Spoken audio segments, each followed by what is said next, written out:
Welcome, everybody, to the Do You Remember podcast. This is episode 003. I'm your co-host, Corey Hoffert. And I'm Michael Gitter from Do You Remember? How are you, Michael? I'm doing well, Corey. How are you? Yeah, I'm great. I'm excited for the show. I'm excited about what's going on, and we have some really cool things Wearing cooking. my Swatch watch today. I figure I'm trying to get back to normal a little bit, you know? So like I get dressed, I comb my hair, I put on a watch. I mean, I know that it seems like kind of weird, but because every day we do a Do You Remember bingo with people, and we have to announce what day of the week it is. Like, oh, today is Thursday, May whatever, and people are like, you know what? I didn't even know. So I put a watch on. It's it's right. It's a Keith Haring swatch. For any of you that know, this happens to be if I never wore it, it would have been worth a few $1,000s, but now it's worth 50 cents. But anyway, I am wearing a watch because it's one of those little things that makes me feel like I'm getting back to a normal lifestyle again, even though I haven't left my house since March. Well, look, you look good. I'm glad you feel good. And I know those small things bring back a little bit of normalcy. For the first time in 3 months, which I rarely do anyways, I sprayed cologne on the other day. You know, I do that when I don't take a shower after a few days. Yeah, okay. It's a good alternative. I think that's where perfume came from anyway. It's when people smelled really bad in the olden days, and they would put on things that made them smell less bad. Yeah, that's true. All right, so later in the show, we're going to have an interview with Mr. God Bless the USA himself, Mr. Lee Greenwood. So we're really excited about that. And because of that, we're going to start off with a little trivia question about Lee himself. Michael, you ready? Sure. So here's the question. In what year did Lee Greenwood first release his iconic anthem, God Bless the USA, and at which presidential inauguration was it first played? Okay, so was it 1984 for Ronald Reagan, 1989 for George H.W. Bush, 1993 for Mr. William Jefferson Clinton, or 2001 with Mr. George W. Bush? So we'll have that later after the interview. That song's been around for so long, I thought it was maybe Lincoln. The first one that comes to mind was 1893. Anyway, no, I don't know. It just seems like the song that's been around forever. So, okay, It's a good trivia question. Yeah, well, it's a good week for Lee Greenwood because for various reasons. There's Memorial Day. We had some epic things. But look, let's start like we always like to do here on the Do You Remember podcast, which is with our Magic 8-Ball question. So in the future, if you guys want to be featured for the Magic 8-Ball question, record an audio note on your phone, which is a simple way to do it. And then you can send that to info@doyouremember.com. Or of course, you can just write it. But if you do an audio note, your question can be featured just like this. Hi, my name is Astrid, and I'd like to ask the Magic 8-Ball a question. Are we there yet? Are we there yet? The answer is very doubtful. Oh my God.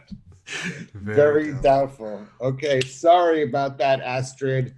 We'll try again later. Very doubtful is not a very optimistic answer, but Magic 8-Ball, unfortunately, is always right. Well, it is magic, and they say it's the journey, right? So there we go, Astrid. Thanks for the question. Now we have number 2 for the Magic 8-Ball. Hi, I'm Nicholas. I have a question for the Magic 8-Ball. Is next year is going to be better than this year? Because this year was horrible. I think that was who, Nicholas? Yeah, that's as much a statement as a question, Nicholas, I think. Is next year going to be better than this year? Better not tell you now is the answer. Oh my God. Oh. I hope he watches. Maybe we shouldn't be doing these. Oh my gosh. I hope he watches and hears this as a warning. Oh, I don't know. Okay. Okay, one more. Does the Magic 8-Ball have one more in it? I think so. All right. Depressing. Hello. My name is Nick.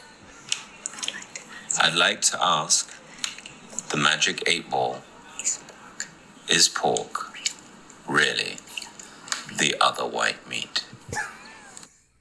Is pork really the other white meat? Is pork really the other white meat? Okay. As I see it, yes. As I see it, yes. So pork is the other white meat. Thanks, Nick, for getting through that question. That was a very long wind up there. But thank you for the questions, everybody. It was deliberate. No, look, Magic 8 Ball is my favorite because it's always right. I like the vagueness. And, it's just nostalgic. This is such a nostalgic toy. I've always, like, as a mischievous, curious kid, I always wanted to break these open to see what was inside.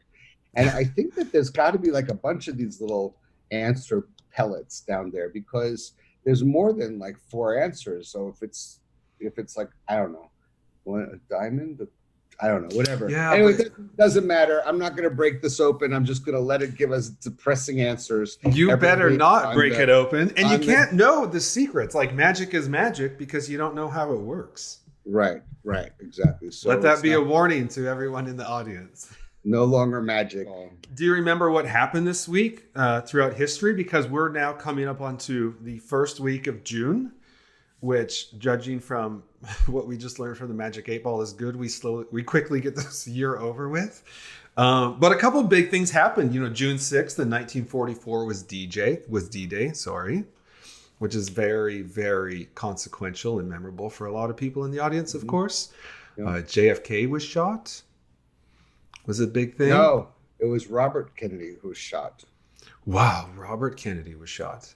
Yeah. I don't know when JFK was shot. I know it was in 1963. I think it was in the fall. I remember exactly where I was when JFK was shot, actually. Yeah. I was on one of those little horsey rides at a restaurant it was November 22nd. I'm sure many people in our audience know that. But I was on one of these horse rides at a restaurant that's now a Burger King, but it wasn't back then. And I was in one of those horse rides and the whole restaurant just stopped. I mean, it was like you could tell something major had happened. I was 2.5. So even at 2.5, I realized something serious had happened. So on June 5th, Robert Kennedy was shot. On June 6th was D-Day. And on June 7th in 1965, the U.S. Supreme Court struck down a Connecticut law banning contraception. So it was Griswold versus Connecticut. They guarantee the right to privacy, including freedom from government intrusion into matters of birth control. I didn't even know that was an issue before the Supreme Court, but I find it interesting. So, And 2 days ago would have been Bob Hope's birthday. Bob would have been 117 years young, huh? Yeah, probably looked the same, I'm sure. 90 years old. Yeah. He always looked the same. Bob Hope always looked the same to me. I don't think he ever looked like he was young, and I don't think he ever looked like he was old. He just always looked like Bob Hope. Do you remember his USO shows? Well, not too much, but I do know that we're going to serenade the audience with a couple lines from one of his. We've practiced this. Dogs will be barking and garage doors will be opening in New Jersey hearing this song. Should we have one of those explicit warnings? Like you might want to protect your I'm kids? just going to get started. Do you remember this song? Thanks for the memory. For Do You Remember? It's a perfect song, right? Thanks for the memory of sentimental verse, nothing in my purse, and chuckles when the preacher said, for better or for worse. How lovely it was. Thanks for the memory of Schubert's Serenade, little things of jade, and traffic jams and anagrams and bills we never paid. How lovely it was. Okay, well, there you go. There's a lot more to that song if you remember it, but I hope that it brings back some memories for you.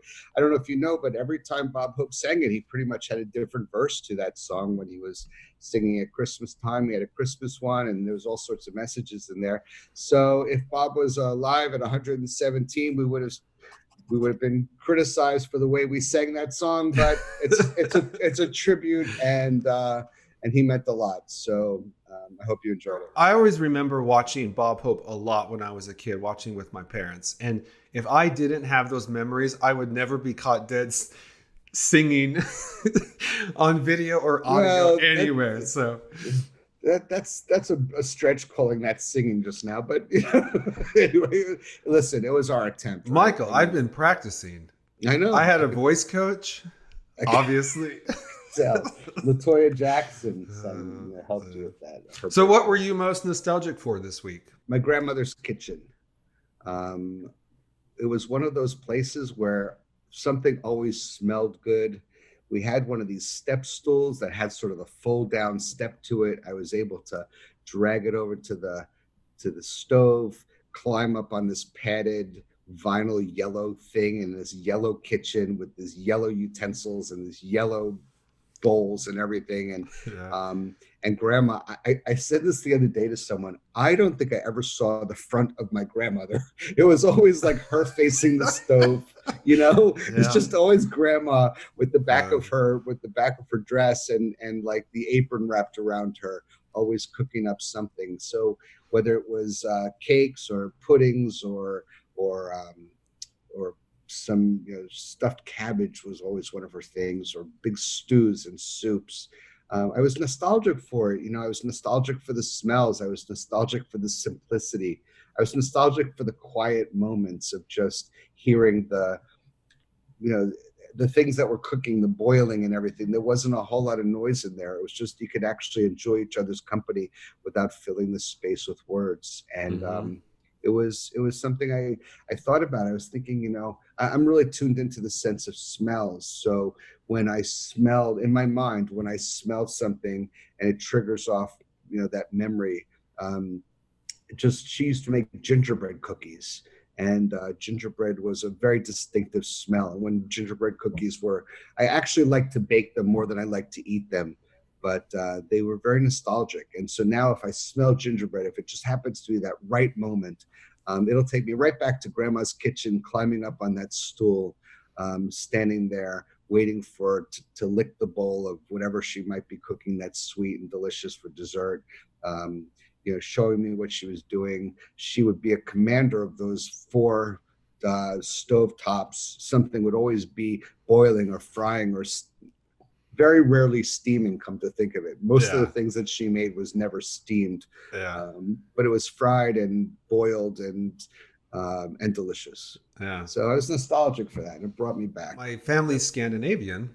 Oh, okay. And grew up north, and my grandparents lived on a farmhouse. They had a farm where they had a barn, which I remember, and my grandpa was a farmer. And so I just always remember everything felt so important for him. Everything he was doing, he'd get up, we'd all be there, and he'd have to go and work. And we just thought he was doing the most important thing ever. And he'd sit by the front door and he'd have his boots on and his, farm clothes, his work clothes. And then he'd put on those big rubber boots over his boots that had the buckles. And they were a mix between, you could walk in the mud, but also spray them off. Yeah. And I remember going out, he'd always let me go out into the barn and feed the cats with him or go and feed the cows. But then he'd always spend most of his day on tractors and things like this. And so when he would go off, then we'd hang out with grandma. And where was that? Almost always in the kitchen. Yeah. All the time. And that's where the days were spent when grandpa was working. It brings back a lot. My grandfather worked with cows in a different angle. He was a tanner, and he actually tanned leather. So in New York City, the Soho area, which is now very fancy, of course, used to be the leather district. And my grandfather had an office on Lower Broadway and Spring, to be exact, for those of you who know. And we used to go as kids, and there were piles of leather and suede, and there would be these giant paper, that they wrapped the leather and suede in. You were talking about cows. It just sort of triggered off a memory. And I remember we used to make forts. So we used to hide and seek and play cowboys and Indians and all sorts of things in these giant piles of suede. And once again, the smell was unbelievable. I mean, the smell that reminds me of my grandmother might be gingerbread cookies, but the smell of my grandfather was always the smell of oiled leather, because his hands smelled from it, his clothes smelled from it, his fingernails were covered underneath it in it, and he was just so proud of it. He never it never really bothered him, and he had this wonderful business selling leather and suede down in Lower Broadway in Manhattan, and as kids couldn't have a more fun time. Oh, cool. Great memory. Well, let's get to some of the top posts from this week from the Do You Remember Facebook page and Facebook pages. So Michael Riley posted one, which I thought was really cool. So he said, who's the most iconic in their heyday? Steve McQueen, Robert Redford, Paul Newman, or Clint Eastwood? And so, Michael, from those four people, who do you think's the most iconic, and which one would you want to spend time with and maybe have a beer with? I think I'd like to hang out with all of them. They're pretty amazing actors. I think True. Steve McQueen kind of seems like the one I would probably have the most interest in asking questions about, because he did all of his own stunts. I remember, I don't know if he did the last jump over the barbed wire in Great Escape, but he did most of his other motorcycle stunts. And to this day, his cars, his motorcycles, his jackets, they're so iconic. And I don't know, I think I'd have a good time talking to Steve McQueen, but any of those guys would be amazing to have a beer with, don't you think? I think Paul Newman only drank beer, right? Was Paul Newman one of the four? Yeah, Paul Newman. I think he had a little drinking problem and decided that he was going to stop the serious stuff and switch to beer. So I would definitely have a beer instead of a shot with Paul Newman, because, out of respect. But I think my answer would be Steve McQueen. Well, and you? I mean, I don't know. For me, it would be you hit the nail on the head when you said all four of them for sure. Mm-hmm. Steve McQueen, I think, was the most interesting. I don't know. Robert Redford had a really long career, which I really dug. I mean, Clint Eastwood is still directing cool movies. I saw one just a couple months ago. I like all of them for sure. All these guys are in the top 10 of men throughout history, as far as I'm concerned. Yeah, I mean, it's kind of cool that when an actor does their own stunts, that's just something about that for me. Or an actress, obviously, when they do their own stunts, it kind of feels really authentic. And wasn't it Jackie Chan who did that?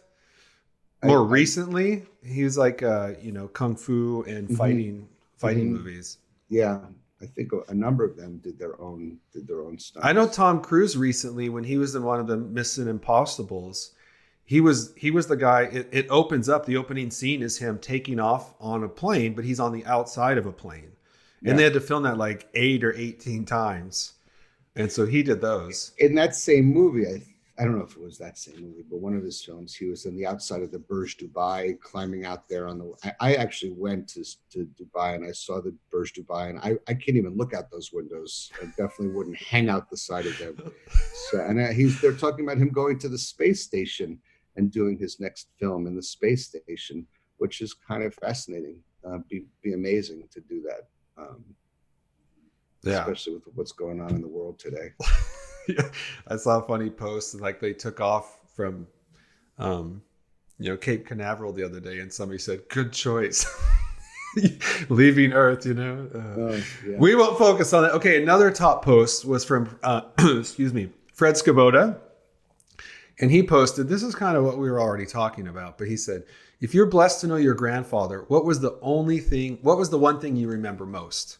And so this post was incredibly popular. So for me, the thing about my grandfather is he lived a really long time, and almost 100, and he was born in 1900. So I remember my brother and I went to Hollywood, Florida, where he was getting on in years, and we recorded him sitting on a bench in Hollywood, and he moved a little slowly at the time. He was probably in his mid-90s or so, but his mind was still there, just was moving a little more slowly. So we were sitting on the park bench and we were recording, and my brother asked him, what's one thing that you want to tell the next generation about your life? and what's happened in your life. And he looks up to the sky, and he says, "When I was a kid, the Wright brothers invented their airplane, and today, on page 23 of the Miami Herald, there's a routine space shuttle mission going off and spinning around the globe. So from the beginning of flight to the point where space shuttles were a routine 23rd page story in the Miami Herald, that period of time was the most dramatic thing that he could share, is how much had changed just in his lifetime in that one example. And I've always found it to be very poignant and very interesting, especially since now we're going back to space again from the US, which is amazing. So I always feel that story sort of sums up my grandfather's life in what sort of the context of what happened in the world. And it was amazing to me. Yeah. No, it's powerful and relevant what you said, how that was earth-stopping news. And now it's something that happened, and you're right, it's like sometimes not on the front page. Yep. But life changes, of course. But I hope everybody listening has some good memories like that of their grandparents. I know I sure do. Yeah. So on a lighter note, we have a couple funny posts that came from Silver Elephant. Do you want to tell the audience what Silver Elephant is for the few that don't know? Sure. Do You Remember is a nostalgic destination where millions of people who are passionate about nostalgia. And what we found a number of years ago, that you're not just nostalgic, but our audience has a tremendous sense of humor. Our logo is an elephant, so we came up with this idea for a humor page for a little bit of an older audience. Our audience is 40 plus, and primarily female, interesting. And so we started this page called Silver Elephant, and some of the posts are just laugh out loud funny. And so we gathered up a few of those. We spend a lot of time enjoying that page. So if you want to see the link to join Silver Elephant or any of Do You Remember's pages or groups, please look at the link below and you'll see it. And you could then join any of our groups or pages, including Silver Elephant, which is delightful. And here are some of the funniest posts of the week. Yeah, I pulled two, and these are good anytime. So the first one, it's about gardening. Spring and summer is here, right? It says, it's gardening season. 7 weeks ago, I planted myself on the sofa, and I've grown considerably. I feel the same way. I absolutely feel the same way. Planted myself on the sofa and grown considerably. Yeah. Unfortunately, I think they really mean physically grown, right? Yeah. Another one, okay, which is funny for anybody listening who can't see it. It's Ivana Trump standing with a bottle of vodka and a cigarette, and it says, "Never in my wildest dreams would I have believed that one day my hands would consume more alcohol than my mouth." Sign of the times. First of all, it's absolutely fabulous. It is not Ivana Trump, but it is Joanna Lumley, just so you know. It looks like Ivana Trump. She's pretending possibly to be Ivana Trump, but she is not Ivana Trump. It is the closest thing I've ever seen, and I will not agree with you. There's no way that's not. It is absolutely Joanna Lumley from Absolutely Fabulous. I could tell you straight up that that's what it is. And she would have said, another one of her posts says, "I'm giving up drinking until this is over." Whoops, bad punctuation. I'm giving up, period. Drinking until this is over. So I'm giving up and I'm drinking until this is over? I'm giving up. I'm drinking until this is over. Anyway, so it's topical, but we're going through a difficult time, and humor is one of the best ways. Humor is one of the best medicines. So if you enjoy these types of posts, humor and vodka. Humor and vodka. All right, on this week's segment of Bring It Back, Michael, what's the one thing you would like to bring back? The pet rock.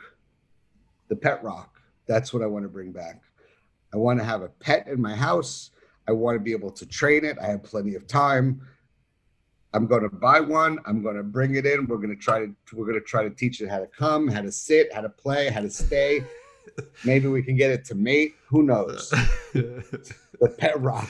I think everybody needs company during this difficult time. So that's what I'm going to do. I'm going to buy one. I'm going to read the instruction manual on one of the few future episodes, and I'm going to buy a pet rock. All right. I like that. That's a great idea. And that brings back a ton of memories for me. All right. So right after this quick break, we're going to have an interview with Mr. Lee Greenwood. So stay tuned.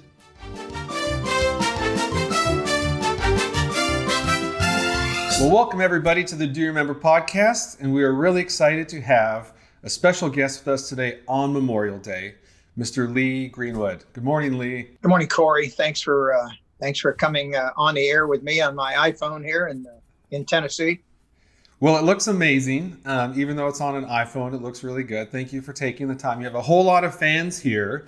You know, a lot of people gave us some questions for you, and a lot of people are wondering, like everybody else, these last couple months of lockdown, quarantine, we assume you've traveled a lot less than usual. Any surprises, or what have you been doing with your, extra time at home? No, not really.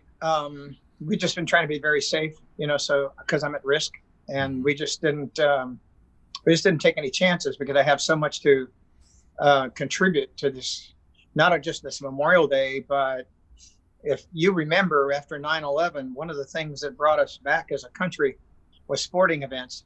And as you know, the sporting events are beginning to gear up, but no crowds. And when the crowds start, of course, my participation will be asked for, and I want to be healthy. And of course, my band and crew have been off for this period of time. Our last Christmas show was December 15th. And so we haven't really worked as a band until today, Memorial Day, when we'll get together and do our live stream. Mm-hmm. So it's kind of I hate to be off, but to answer your question, I've done a lot of things that I maybe have put off. Organization, most of all, and that my wife and I, struggle with that and purging things that we shouldn't have in our house or in our way. Yeah, well, that's a free opportunity to use the time for things we wouldn't normally do. But I'm really happy to hear that you guys see this as an opportunity to be safe because you have purpose in this world, especially coming back. Obviously, you are Mr. God Bless the USA. And there's two different periods in the last, couple of decades where that song has kind of been the anthem of American pride and resurgence. And unfortunately, during COVID-19 and post-COVID-19, it's going to have a third era of prominence to help people feel that pride and power going to come back. How's that make you feel? When I wrote the song in 1983 and we put it on an album, I think it was 84 release or 85 release. The album was called You Got a Good Love Coming, which produced a video, which was really cool.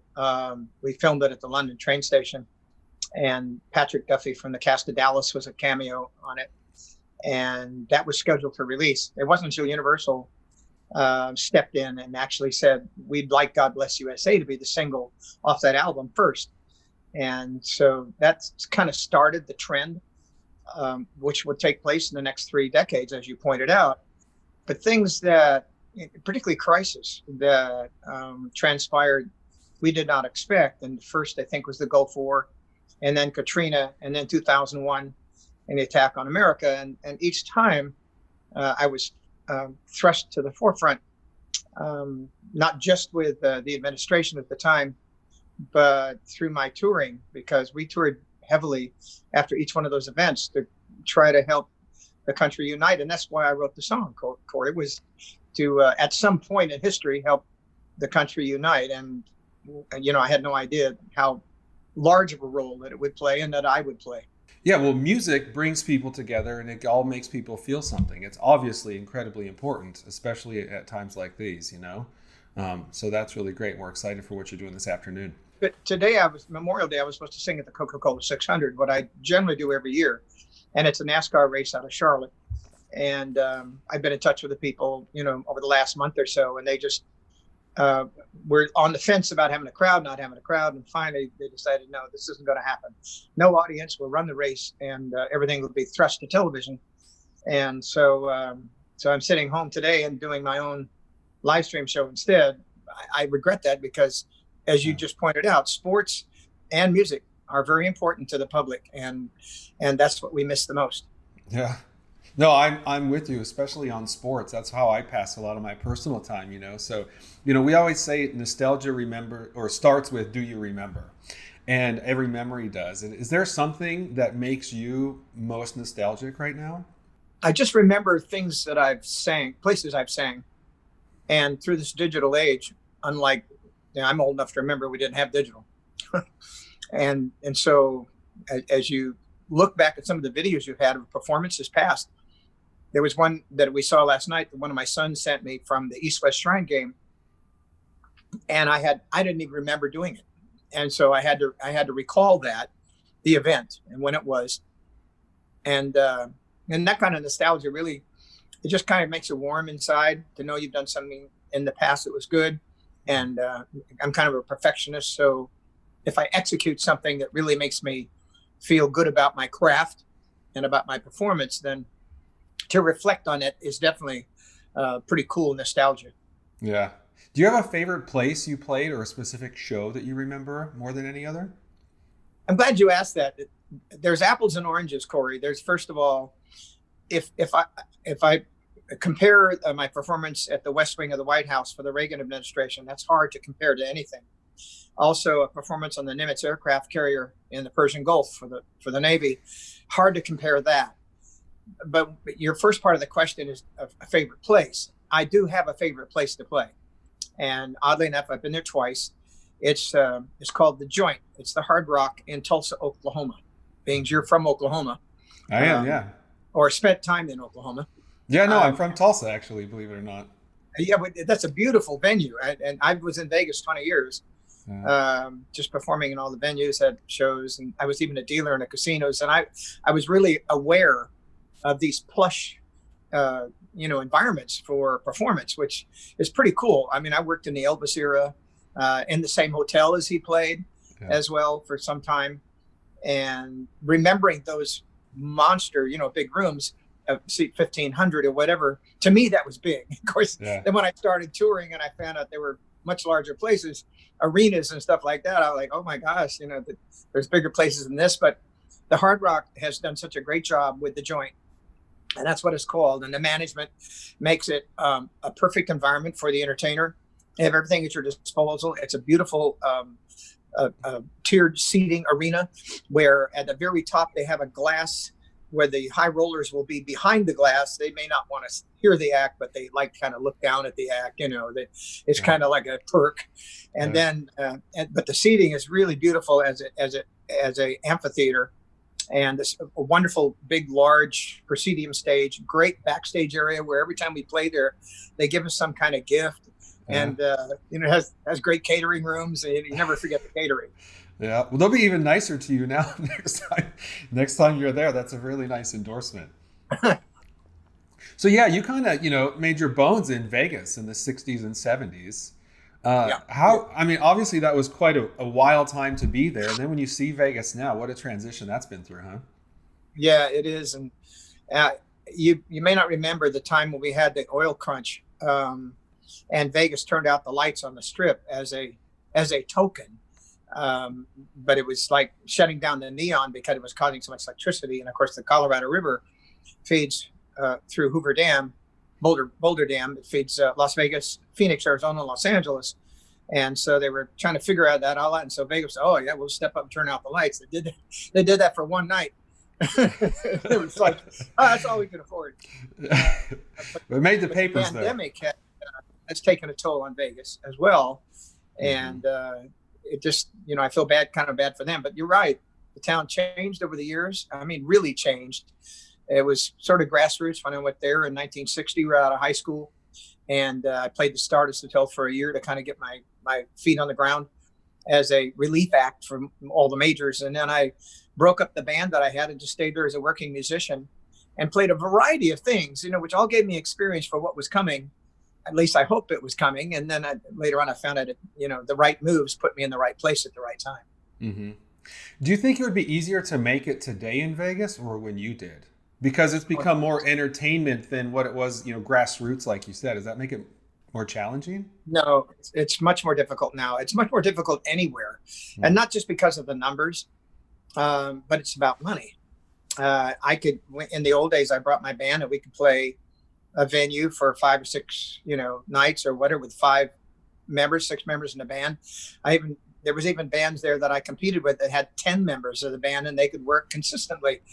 But union problems and just at first it's a draw to get the people to come to Vegas. They even have what they call the game starters, shills, that would sit at a table if there was nobody sitting there until somebody else would come because they'd see the action and they'd sit down and then the shill would leave and go to the next table. And you get $20 and you can spend that over and over and over and over. Don't do anything in a row. And those were eliminated. All of the big bands were eliminated. Orchestras in the main rooms were eliminated with the exception of tracks now at the Q shows. And they still have some fabulous musicians, but there's only 3 or 4 or 5 and a singer or 2. And that complements the tracks that they make to save money. Again, I ended up working by myself. I played, I hate to say piano bar, but I did play a few places that had a bar that I played piano behind. Mm-hmm. And it was a great experience because you're very close to the people and you can kind of talk to them at the same time. But I would come to work and write a song and play it that night. I'm like, this is cool. What a great environment this is. Yeah. No, really cool. So, back in those days, you had a band you were speaking about. It was called the Apollos, wasn't it? Well, I went to Vegas with the Apollos, started that band while I was in high school in Sacramento. And we were, the band at the Stardust for about a year. Yeah. And after I left that group and they moved on without me, I formed another group called the Lee Greenwood Affair. And that group was the main group that worked, with all of the reviews. I would write music for the major shows in order to get my band work. And so I had to stay ahead of the curve. It was usually about a 6 or 8 month gig and played a lot of those and very successful shows. Mm-hmm. So I kind of left that name behind when I approached the business as a single. And my last gig was playing at the Atrium at the Tropicana Hotel. It was my room. Yeah. And I played for 2 years. When my first record hit, I even had a contract I had to fulfill. So I went to Nashville, recorded it, and then went back to Vegas and just kind of watched the record go up the charts. And, well, I'll get there soon, So have you been working on any new music or any new things coming out? Well, thanks for asking that. We have been preparing for what I called a 20-song CD for 2020. But because we went to Florida and were quarantined for at least 2 or 3 months, we've not been in the studio. So the joke is with my band, and I'll see them this afternoon as we prepare for our Memorial Day live stream, is that I'm going to have to write another song and call it 21 Songs for 2021. And it's probably going to happen. I don't think we're going to get it out by the fall now, concerning all the things I'm probably going to do for the election in November. And of course, getting over COVID-19 and hoping by the first quarter in 2021 will be better for us to release the new music. Mm-hmm. Well, I believe you can write one extra song. Back in the day, you'd write and sing it in one day, so you can do it. I'll sit down and do that in an afternoon. Yeah. Well, we really appreciate having you on and taking the time on Memorial Day. And from everybody at Do You Remember, we want to know, is there anything this big audience based on nostalgia can do for you? I don't know. As you look back on some of the performances I've had that united the country, particularly right after 2001 at Yankee Stadium, I asked that all the fans of Do You Remember would forgive me for wearing black gloves because I had a red, white, and blue jacket on, and it was absolutely a freezing day. And when I saw the video take of it before, I said, oh my gosh, why did I wear black gloves? That's all I had, and I was really cold. So forgive me for that, for all the fans. I'm sure that's easy to forgive. And we cannot wait for everything to improve for society, both here in the U.S. and around the world, and to see you performing live and especially at our favorite sporting events again. Thank you.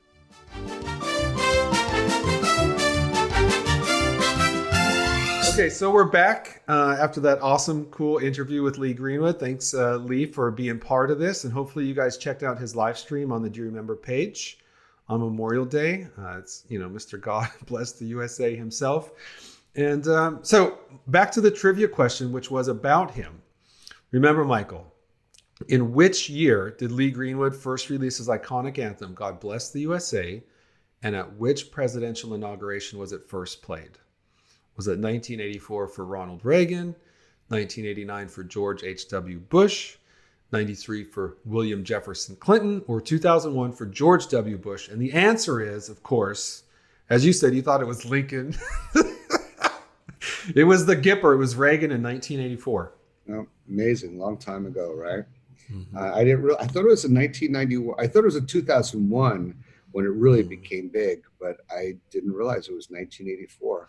I didn't either. That right when it was released, he was already, on the national stage singing it. But it makes sense. Like, you don't need to hear it more than one time to realize that it has a place connected with, national pride.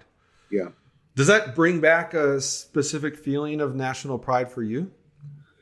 I think we didn't touch upon the space launch as much as I would have liked to today. But I'm going to address it now. I think it's amazing that we took off again into space. I think that every little boy and little girl thinks about what's out there, and the fact that we haven't been to space in a number of years, I think was a mistake. I think it is always a matter of national pride. I hope it doesn't get politicized. I can see the direction that can be going.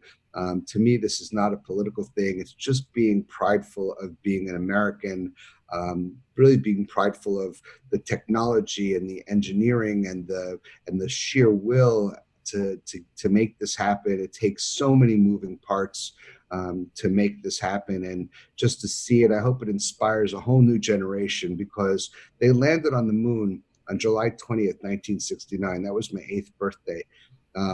It was an amazing day. It was an amazing birthday, but it was an amazing day to be an 8-year-old little boy and see us landing on the moon on that day.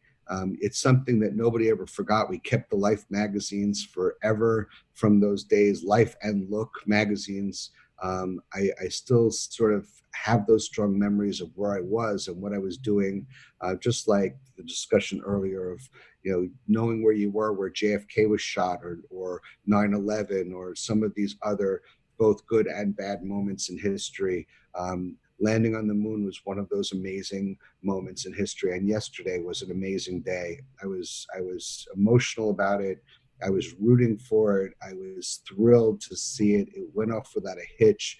And I actually saw, the most amazing thing for me, I know this is going to seem weird, but when that rocket that goes up comes down and lands on a drone ship in the middle of the sea vertically, come on. It's like an amazing, amazing thing, just an accomplishment. So, for me, that's nostalgic and current, and I'm getting emotional just thinking about it now. It's an amazing thing, and I'm proud to be an American. Amen. Yeah. And that's fitting for having Lee on. So thanks for sharing that story, Michael. And so everybody, thanks for tuning in for the Magic 8-Ball question next week. Please remember to feel free to make an audio clip and send it in to email at info@doyouremember.com. If you're on the sofa, this is vertical, right? Okay, so send it in, and we're going to try to see. We'll be nice to the Magic 8-Ball. Maybe it'll give happier answers next time. Let's see. Reply hazy. Try again. Oh my gosh. Yeah, you need to speak nicely to it this coming week. So next week it's a little friendlier, nicer to us, Michael. I'm gonna feed it like I'm feeding. I'm gonna go get my pet rock and my Magic 8-Ball and feed them both. Everybody, thanks for tuning in. And we're a new podcast, so please subscribe, leave reviews, share with your friends. Thanks a lot for tuning in, and always go check us out at the Facebook page at Do You Remember. And we'll see you next week on the Do You Remember podcast, where nostalgia never gets old.